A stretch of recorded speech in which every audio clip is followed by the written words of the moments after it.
Siapa Rocky Gerung ini? Didikan Dr. Syahrir. Siapa Dr. Syahrir ini? Ciil namanya. Punya istri. Namanya Kartini Panjaitan. Kartini Panjaitan punya kakak. Luhut Binsar Panjaitan. Jadi circle-nya di situ-situ aja.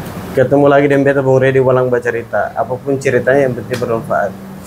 Saya hari ini bersama ayahanda kita, orang tua kita yang hari ini umur sudah 77 tahun tapi masih mau berbagi ilmu, pengetahuan dan semoga bermanfaat. Karena kemanfaatan itu penting dan tugas sejarah sebagai senior, sebagai orang tua dan tugas kita sebagai anak muda harus bagaimana mengerti dan harus mencari tahu tentang cerita. Karena kita lahir ini atas dasar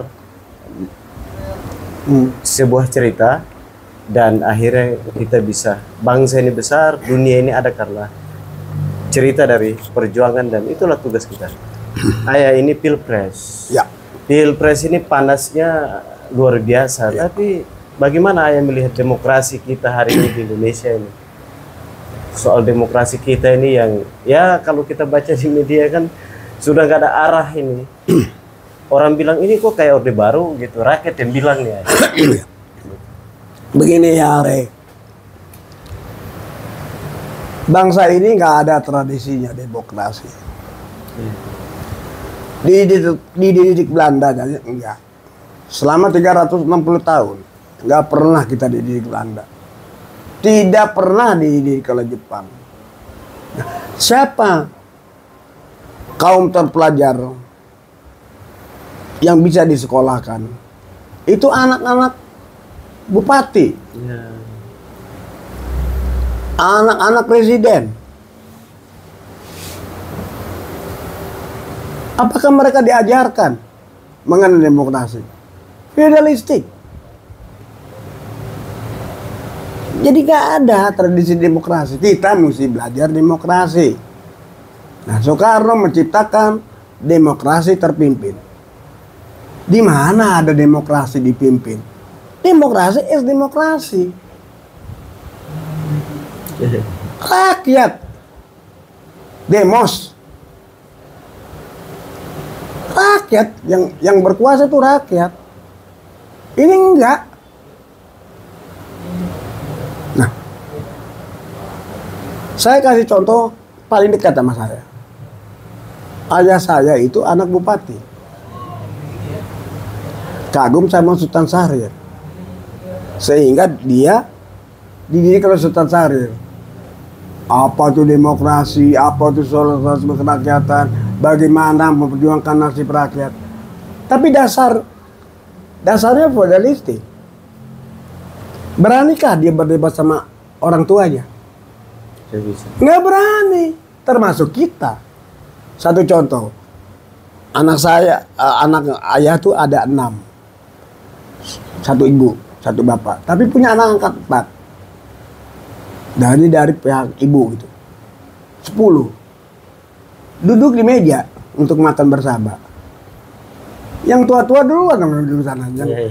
Tamat SMP, kita masih taman kanak-kanak SD, mana bisa duduk bareng sama orang tua. Nah, ketika dia naik ke SMA, kita masih SD. Yang boleh duduk situ SMA dan SMP, yang 4 itu udah keluar tuh. Nah. Oke, kita masuk SMP. Bisakah duduk di meja? Enggak. Karena yang duduk di meja itu anak SMA dan mahasiswa. Kapan kita bisa duduk bareng sama orang tua?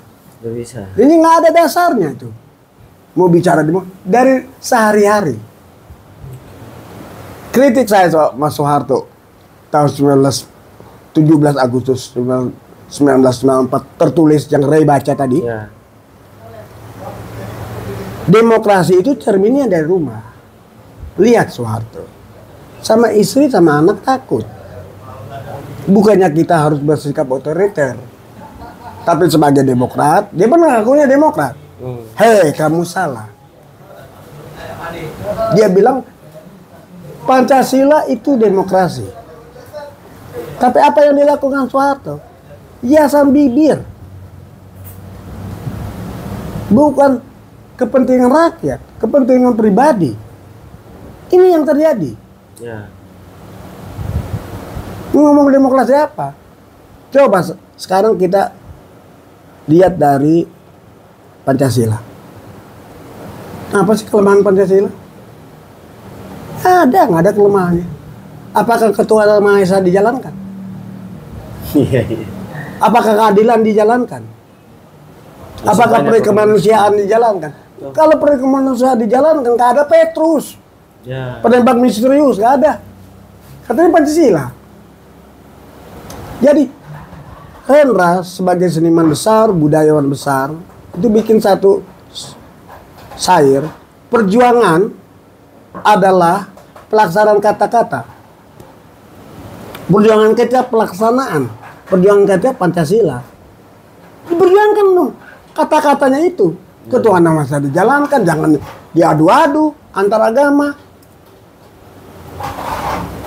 Dan Ray sebagai orang Seram, bagaimana kejadian di Maluku? Ya. Tuh. Terus mau bicara ketuhanan yang Maha Esa? Hah? Musyawarah dan mufakat, mana ada? Yang kuasa yang... Nah, sekarang beda. Yang kuasanya siapa? Oligarki itu yang namanya Cina-Cina itu. Yang pemodal untuk partai-partai. Rusak nggak tatanan ini? Orang masih mengatakan pemilu itu demokrasi. Soeharto juga mengatakan Ya. pemilu, tapi yang menang siapa? Golkar. Dan itu terjadi ketika 71. Ada seorang profesor yang kemudian pada saat itu masih belum profesor, yaitu William Liddell, pengamat politik dari Ohio University, tinggal di rumah saya hampir 4 bulan. Dia bilang yang menang tuh PNI. Kenapa bisa? Mayoritas pendukung Soekarno banyak. Ya baru tahun 66 bro. Ini 71 pemilihan umumnya. Tapi dia nggak ngerti, sebagai orang Amerika nggak ngerti budaya bangsa ini. Bagaimana pimpinan pemerintahan tuh. Nah, Amir Mahmud sebagai Menteri Dalam Negeri mengatakan kita akan main bulldozer. Siapa tuh kita itu? Golkar. Oke? Nah, datanglah second ward dari Monash University. Dia lain. Yang menang Permusi. Beda lagi. Karena mayoritas umat Islam. Oke. Plus sarungan. Gue bilang nggak bisa, Kedward. Amir Mahmud udah bilang, kita main berdoser. Apa yang terjadi pada saat itu? Golkar menang 67%. Mana pengamatan leader? Ketika pembicaraan itu terjadi, aku masih jadi wartawan 1 tahun. Belum sepintar ini, Ray. Ya. Dengan pengalaman-pengalaman ini pun soal pengalaman. Ya. Baru 1 tahun jadi wartawan. Bikin dong penelitian secara akademis. Itu tugas kalian sebagai akademisi. Ya. Tugas gua hanya melihat dari budaya. Nah, Kenwar datang menemui aku. Benar kamu, tapi sayang nggak ada penelitian secara akademis. Siapa Kenwar ini? Kemudian jadi kepala intelligence Australia. Kemana Profesor Dr. William Liddell, seorang pengamat politik Indonesia? Nggak muncul. Pulang di Amerika, ketemu lagi di rumah Profesor Sarbini Swaminatha. Profesor Sarbini bilang, kenalkan Yus, ini profesor dari Ohio, ahli politik, mengamati politik dengan Indonesia. Dia bilang jangan dengar Prof, ini profesor yang paling bodoh yang saya kenal.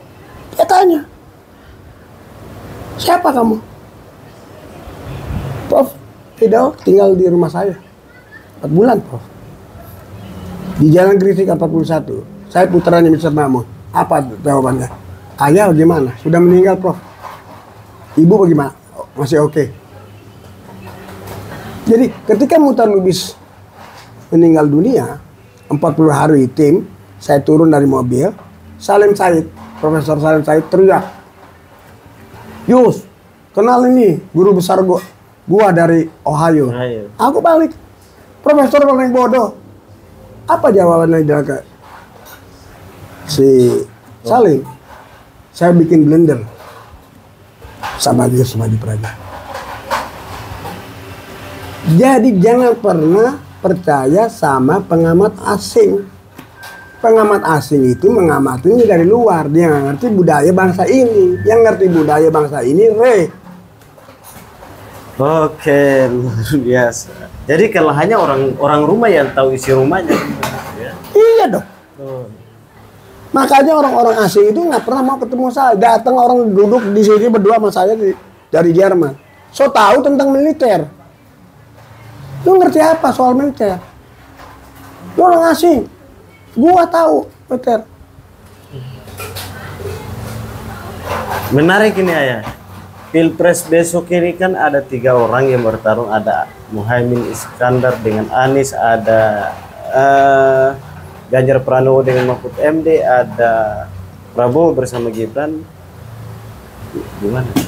Bicara demokrasi dan pilpres. Gua nggak percaya sama pemilu selama Jokowi masih ada. Kenapa? Ya mesti diturunin Jokowi ini. Dia merusak demokrasi yang tadi aku sampaikan kepada Re. Mesti turun dia. Selama dia masih bercokol, dia akan main curang untuk mempertahankan kekuasaannya melalui Gibran dan Prabowo. Ya, tapi demokrasi ini, demokrasi ini jangan pakai threshold. Oke. 20%. Untuk menentukan seorang presiden harus koalisi. PAN koalisi sama Golkar, koalisi Demokrat, Gerindra, baru bisa menentukan presiden. Kalau 0%, Re juga bisa jadi presiden. Dikenal nggak Re? Kenal. Oleh rakyat, baru bisa jadi presiden. Tapi boleh mencalonkan diri karena 0%. Ya. Kalau 20%, apakah ini pemilu rakyat? Pemilu partai ini. Pesta partai. Iya, yang menentukan partai. Tapi rakyat dibutuhkan untuk suaranya. 5 tahun sekali dengan uang 100.000, dengan supermi. Apakah mendidik? Ya ada. Nah, oke. Itulah pemilu. Itu pemilu dari mulai zaman Soeharto. Pemilu yang benar-benar oke, itu pemilu 55. 5 orang, 5 partai pemenangnya. PNI nomor 1, nomor 2 Masyumi, nomor 3 NU, nomor 4 PKI, nomor 5 Serikat Islam. Sehari di bawah belakang. Karena rakyat nggak ngerti nih, pakai ini, itu Islam mayoritas. Dari 5 partai besar ini, di bawahnya ada kali 7 partai Islam lagi. Katanya mayoritas. Termasuk P3 di dalam itu? Belum ada P3 pada saat itu. Ada PSI, ada segala macam, ada PRT, ada segala macam pada saat itu. Nah, sekarang dari 5 aja kita ulas. Ya. Nomor 2 Masyumi, Islam tuh. Nomor 3 NU, Islam tuh. Nomor 5 Serikat Islam, Islam tuh. Ini bergabung. Nomor 1 bukan? Pasti nomor 1. Selama Islam tidak membuat satu partai, jangan harap Islam itu menang. Partainya kebanyakan, rakyat bingung. Tapi kan sekarang yang calon-calon juga kan orang agamanya Islam. KTP Bapak, itu agamanya. Tuh kalau si Imin nih ya, keponakannya Gus Dur itu. Gus Durnya pun digeser sama dia dari PKB. Itu keponakan. Bagaimana kalau bukan keponakan? Nah, jawabannya kenapa? Ada jawabannya, Re. Apa tuh? Itulah Indonesia. Iya. Ini yang terjadi, Re. Jadi bagaimana kita mau ngomong demokrasi, mau ngomong pemilu dengan keadaan kayak seperti ini? Anies kan Islam. Hari ini banyak dukungannya. Apa bisa menang lawan si Jokowi ini dengan segala kecurangan? Satu putaran Prabowo menang, bisa menang. Satu jalan itu menjatuhkan Jokowi, si perusak demokrasi ini. Ini orang udah nggak bisa diandelin, tukang bohong. Apa tuh membeli SMK? Bener nggak? Iya, betul. Sampai hari ini nggak mungkin. Nah, masa kita dibohongin orang yang nggak jelas dari mana juntrungannya? Ya, soal maritim juga hari ini. Siapa yang membesarkan dia? Jangan salahin Megawati loh. Megawati teman gua sekolah di perguruan Cikini. Kan partainya Megawati yang dulu. Bukan. Jadi, yang membawa ke Jakarta itu namanya Prabowo Subianto. Siapa yang membawa Ahok? Hasim Joyokusumo. Jadi ketika dia bersaing, senjata makan tuan.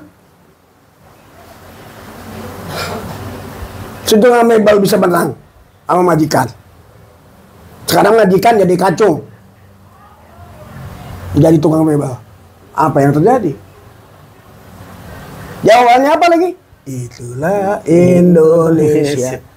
Tapi menarik ini soal Prabowo tadi. Kenapa Prabowo ini kan udah hat-trick nih, calon presiden. Lalu isu yang beredar setiap dia calon, Ray itu 2 tahun lalu bilang nanti pilpres ini pasti masih ada isu pelanggaran HAM. Oh enggak, udah beda zamannya. Tapi sampai hari ini kita podcast ini itu masih ada isu pelanggaran HAM. Iya dong, jelas dong. Apakah yang diculik oleh Prabowo dan yang 14 orang hilang itu ayam? Ayam bukan? Manusia. Nah, kemana tuh 14 orang itu? Jelasin dong. Walaupun kita tahu, kita diem aja. Tapi mereka mesti jelaskan secara resmi 14 orang itu di mana. Orang tuanya nanya, kuburannya di mana? Tugas tentara itu apa? Jalankan perintah. Iya. Cuma 2 tugas tentara. Okay. Membunuh atau dibunuh. Karena menjaga kedaulatan tadi.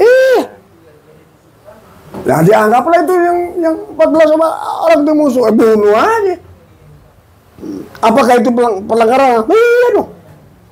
Hak asasi manusia yang dilindungi oleh undang-undang dan dihormati oleh keputusan ketetapan dari PBB itu. Soal pasal-pasalnya tinggal lu buka aja di Google. Ya.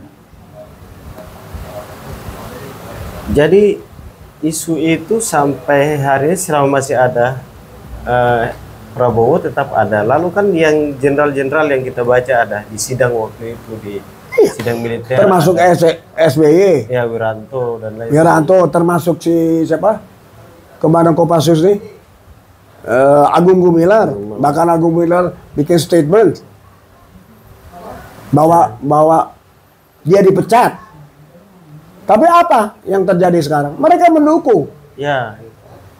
Kemarin kan 2019 mereka lawan. Ya sekarang mendukung. Bagaimana itu? Jawabannya itu. Itulah Indonesia. Bangsa ini akan maju kalau pemimpinnya niatnya nggak tulus, nggak ikhlas dan jujur. Kita kehilangan leadership. Pemimpinnya tidak punya integritas, tidak punya dignity, harga diri, tidak jujur, tidak tulus dan tidak ikhlas. Bagaimana bangsa ini akan maju kalau pemimpin modelnya kayak begitu? Tapi begini, dari dulu berita atau statement abang-abang 98 kan selalu menuntutnya itu, tapi kita nggak tahu siapa yang semua dituduhkan ke Prabowo. Tapi Prabowo hari ini masih dikasih karpet merah dan belum clear. Kira-kira ada nggak sih dan siapa sih yang apa namanya yang bunuh itu loh? Sepengetahuan ada nggak sih? Selama ini kan orang nggak tahu, tanya Prabowo aja. Tapi kan ya kita nggak akan bisa clear. Kita tidak akan bisa menjelaskan secara otentik bahwa ini Prabowo. Kenapa Prabowo itu dipecat? Dipecat loh. Oh, masih ada penyebabnya. Pelanggaran HAM.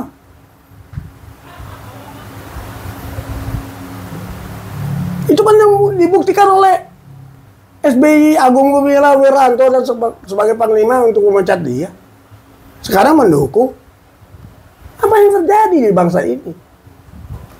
Kepentingan pribadi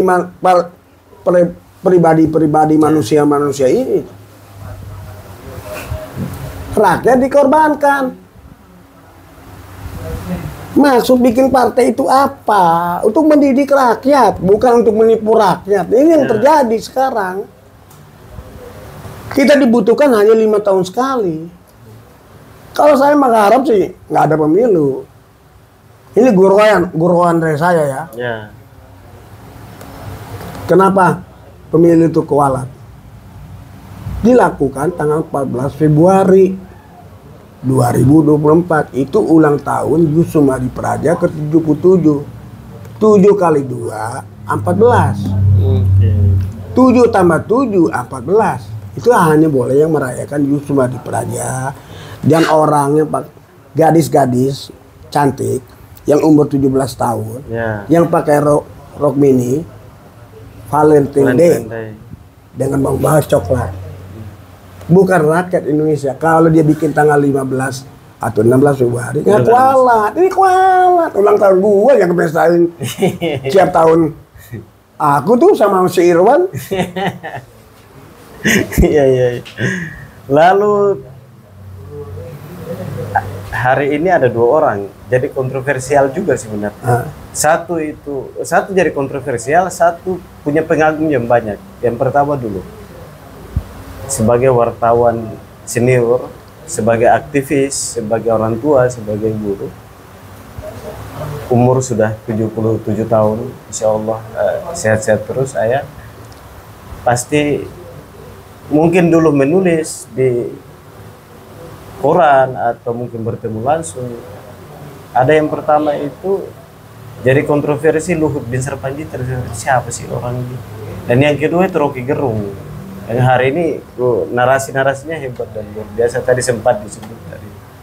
Kalau Luhut Binsar Panjaitan itu seorang MPK. Dia dipercaya oleh rezim Soeharto untuk membentuk pasukan khusus anti teror setelah terjadinya kasus pembajakan Mola. Mereka dididik khusus di Amerika. Nah, ketuanya itu Luhut Binsar Panjaitan, mayor komandannya pada saat itu. Wakil komandannya Kapten Prabowo Subianto. Nah, apakah Luhut itu seorang militer yang baik? Saya tidak akan sebut nama-namanya. Teman-teman juniornya dia, yang di atas angkatannya dia. Pokoknya Yus, kalau dia galak di kota, seperti dia bilang kasus Rempang, saya makan bulldozer. Itu pasti diperangnya penakut. Nggak usah saya ceritakan penakutnya bagaimana. Itu teman-temannya sendiri yang bilang begitu. Prabowo itu lain. Ya ini gimana? Pemberani dia. Nggak ada senior atau junior meremehkan Prabowo. Oke? Ya. Nah, Rocky Gerung itu junior dari aku. Aku masuk IMADA tuh tahun 69. Setelah masuk IMABA sebelumnya, kata mahasiswa Bandung. Karena sekretariat dia di rumah, kan nggak enak. Karena aku nggak jadi kuliah di Bandung tuh, masuklah Ikatan Mahasiswa Jakarta. WK, wajib kenal. karena sama-sama somngal. Oke. Rocky Gerung baru masuk 74. Apakah saya ketemu? 69 tahun 70 udah jadi wartawan. Ya bakal ketemu sama Rocky Gerung. Tapi aku tahu siapa Rocky Gerung ini. Didikan Dr. Syahrir. Siapa Dr. Syahrir ini? Ciil namanya. Punya istri. Namanya Kartini Panjaitan. Kartini Panjaitan punya kakak. Luhut Binsar Panjaitan. Jadi circle-nya di situ-situ aja. Nah, siapa Rocky Gerung ini? Yang membuat sekolah yang dibikin oleh Syahrir. Syahrir ini Sultan Syahrir atau bukan? Ciil itu. Syahrir itu dokter. Oke. Ditangkap, malari, 3 orang diadili, Hadiman Sergar, Dr. Syahrir, pada saat itu masih Dr. Andas, sama Aini Halid. Cuma 3 yang diadili. Nah, dibikinlah sekolah ilmu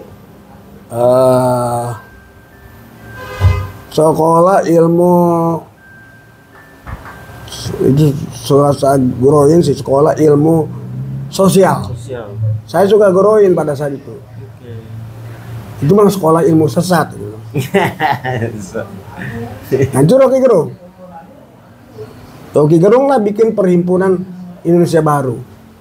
Disitulah cikal bakal Partai Indonesia Baru yang dibikin oleh Dr. Syahrir. Yang menurut Haji Rosyan Anwar, menurut Fikri Jufri, ini cikal bakalnya Partai Sosialis Indonesia. Saya nggak lihat itu, karena saya tahu orang-orang ini tuh. Oke. Rocky Gerung itu punya mentor lagi. Dan jago-jago. Pemikir semua. Satu namanya Rahman Toleng. Almarhum. Dr. Syahrir itu juga ada almarhum. Yang masih hidup, itu namanya Dr. Marsilam Simajuntak SH. Itulah gurunya Rocky Gerung. Apakah Rocky Gerung sama Marsilam ini cocok? Melihat Jokowi? Enggak. Kalau saya jelaskan kenapa enggak, udah private. Ya. Yang nggak boleh disiarkan. Ini di antara kita aja. Jadi gerakan-gerakan politik di Indonesia hari ini sampai hari ini tetap masih di circle di situ, putar-putar di situ. Jadi politik di Indonesia itu dari mulai zaman 45 sampai sekarang itu muternya di situ. Tidak pernah keluar dari rel. Nih, aku tulis apa nih? Roda politik berputar sama seperti rezim lama. Nah, muter aja, nggak pernah keluar. Semua kejadian-kejadian muternya di situ. Nanti saya jelaskan soal kejadian off the record.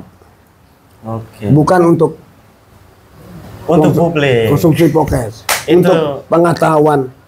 Saya akan jelaskan. Lalu hari ini yang menurut Ray sih sedih, tapi saya nggak tahu kalau menurut Ayah. Sedihnya begini, kalau Ray selalu bilang kalau aktivis itu kan harus dukung aktivis. Prabowo tadi sudah dijelaskan dan banyak podcast, banyak konten jelaskan Prabowo ini adalah pelanggar HAM yang sampai hari ini masih calon presiden. Tapi ada banyak senior-senior aktivis, teman-teman aktivis. Satu di antaranya Budiman Sujatmiko. Oke, gimana tanggapan soal aktivis dukung Pak Prabowo? Bagaimana? Teman-temannya dari PRD marah. Resa. Tuh. Siapa lagi tuh yang udah di kursi roda? Marah. Siapa lagi yang dari Partai Demokrat tuh? Juga diculik. Oke. Siapa tuh namanya tuh? Pendukungnya juga. Bareng sama Budiman Sujatmiko. PRD juga. Yeah. Hari Rusimurti. PRD. Bagaimana ini aktivis yang ini kan nanti jadi gini, Ayah. Kenapa Ray nanya ini? Ini jangan sampai jadi pelajaran politik di gerakan politik aktivis itu jadi nggak bagus begitu. Bagaimana sekarang, ya dengan kondisi begitu? Sekarang ketika Ray menentukan Ray menjadi aktivis, aktivisnya untuk kepentingan Ray atau kepentingan masyarakat secara umum? Oke. Kalau dia kepentingan untuk masyarakat umum, tidak kepentingan partai, dia nggak akan masuk ke partai-partai yang melanggar HAM, yang teman-temannya sendiri dibunuh. Teman-temannya siapa itu? Temannya Budiman Sujatmiko. Jadi soal niatan kita di awal ya. Iya dong, mau jadi aktivis apa? Menjadi wartawan buat apa? Untuk cari uang. Oke. Uang itu butuh, Ray, ya. Kita butuh uang, Ray. Yang tidak butuh uang tuh cuman ayam. Hidup di tong sampah, nguar sampah, dia hidup. Kita butuh uang sebagai alat, bukan sebagai tujuan. Kalau tujuan, gua rumahnya nggak di sini. Rumah gua di Pondok Indah. Saya dari Menteng pindah ke sini. Nah, iya. lu bisa bayangin? Iya. Jadi anak Menteng pindah ke sini kan begitu. Ya. Kalau gua sebagai aktivis, sebagai wartawan yang benar, tujuannya untuk kepentingan gue pribadi, ngapain gue berjuang maki-maki Jokowi? Betul. Nah, anak Menteng nggak bisa jadi orang kaya. Ya. Teman-teman gue semua anak-anak Menteng kaya. Ini soal will, soal mau atau tidak. Kalau aku sudah menentukan diri menjadi wartawan dan tidak mau menulis lagi, mau bicara karena protes perjanjian 78. Ya konsisten. Dan jangan seperti orang mengatakan, nanti aku kasih statement dari orang mengatakan, Bapak ini kalau di zaman Soeharto ceramahnya di akhirat. Gua kasih lihat. Udah dari dulu nih. Gua kritik Soeharto. Iya. Lu masuk WA Group Freedom of Speech. Ngerti nggak freedom of speech itu? Paham nggak artinya apa? Kalau gua pada saat itu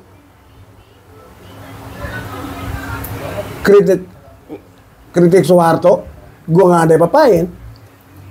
Kalaupun diapa-apain, ya gua dikarungin loh. Oleh Petrus. Enggak, baru dia maaf. Karena dia nggak tahu gua ini siapa. Ayah, menarik. Ngomong terakhir tadi saya kita kelewatan. Hari ini salah satu pasal Undang-Undang ITE ini menjadi polemik di masyarakat. Ya. Sebagai mantan wartawan dan aktivis, apa tanggapannya soal undang-undang itu? Ya, undang-undang itu sebetulnya untuk transaksi ekonomi. Bukan untuk berbeda pendapat. Tapi ditafsirkan oleh yang kuasa untuk menangkapin orang. Nah, salah satunya adalah Dani Dewa tahun 2018, Sri Bintang Pamungkas. Makanya ketika diskusi di Komnas HAM, saya bilang ini rezim otoriter norak menggunakan undang-undang ITE untuk menangkap aktivis yang berbeda pendapat. Apa bedanya sekarang undang-undang ITE dengan undang-undang subversi yang sudah dihapus di era Soeharto, digunakan undang-undang Belanda untuk masyarakat Indonesia, untuk aktivis-aktivis, untuk menangkapin aktivis. Gak ada bedanya, aku bilang. Penafsirannya semau-maunya kuasa. Rusak Indonesia ini oleh seorang presiden kurus ini. Jadi kalau Soeharto yang gagah nggak nangkep gua, masa si kurus mau nangkep gua gitu. Ya kalau ibarat ya, tahu main rugby, bola Amerika,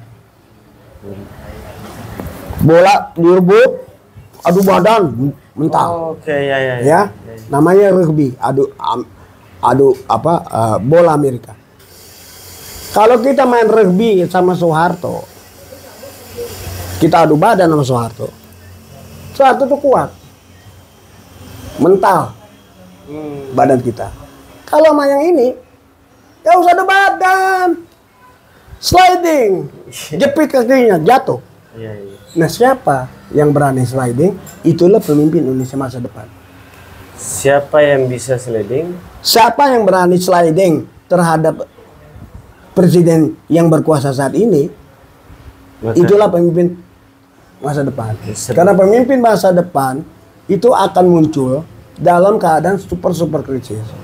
Jadi apa yang dilakukan Soeharto dengan menyerahkan kekuasaan kepada Habibie itu kecelakaan sejarah. Karena Soeharto sudah bukan bikin surat perintah kepada Wiranto, tapi Wiranto nggak sanggup. Satu-satu jalannya menyerahkan kepada Habibie. Apakah ada komitmen pada saat itu antara Soeharto dan Habibie? Hanya mereka yang tahu. Nah, kalau Rey mengikuti semua situasi pada saat itu, bagaimana Soeharto sakit, Habibie mau ketemu, tetap Soeharto menolak. Sampai Soeharto sakit keempat. Saya dapat dari sumber-sumber yang layak dipercaya sebagai wartawan. Dia minta tolong kepada Bapak Hasan untuk menyampaikan kepada Pak Harto bahwa dia mau ketemu Pak Harto. Apa jawaban Pak Harto? 3 jawabannya.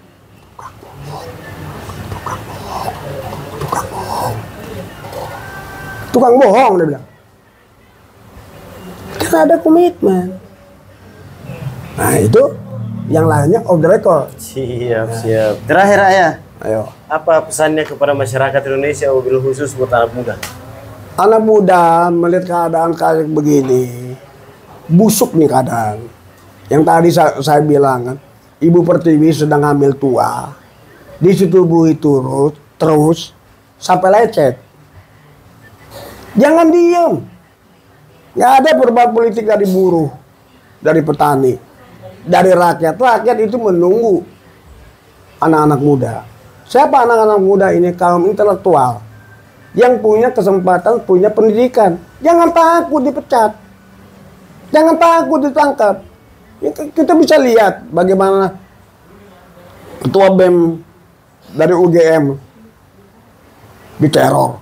Bagaimana ketua BEM UI dibilang melakukan pelecehan. Itu biasa gitu. Jangan takut, lawan terus. Rezim gila ini. Ini rezim udah, saya menggunakan bahasa Belanda ya, hopeless. Bahasa Inggris hopeless. Tidak ada harapan. Jadi satu-satunya presidennya mesti dijatuhin. Kalau nggak mau pakai istilah dijatuhkan, istilah kerennya dimaksulkan. Tapi kita masyarakat masih belum punya tukang sliding ini masalah. Iya, tunggu aja tukang sliding. Siapa yang berani sliding itu pemimpin Indonesia. Baik. Oke? Siap, terima kasih Ayah. Sampai ketemu. Sehat-sehat terus. Yuk. Teman-teman, terima kasih bersama ayah kita. Mohon doanya semoga kita semua ayah sehat dan kita semua sehat. Apa yang disampaikan ini, kalau saya pakai istilah sekarang ini, isi semua. Semua bermanfaat. Kalau bermanfaat, disebarkan sebanyak-banyaknya. Karena kemanfaatan itu penting, walaupun pahit disebarkan kepada orang-orang yang menerima itu, tetap untuk kebaikan harus disampaikan ke mereka. Sekian, sampai ketemu di konten-konten selanjutnya.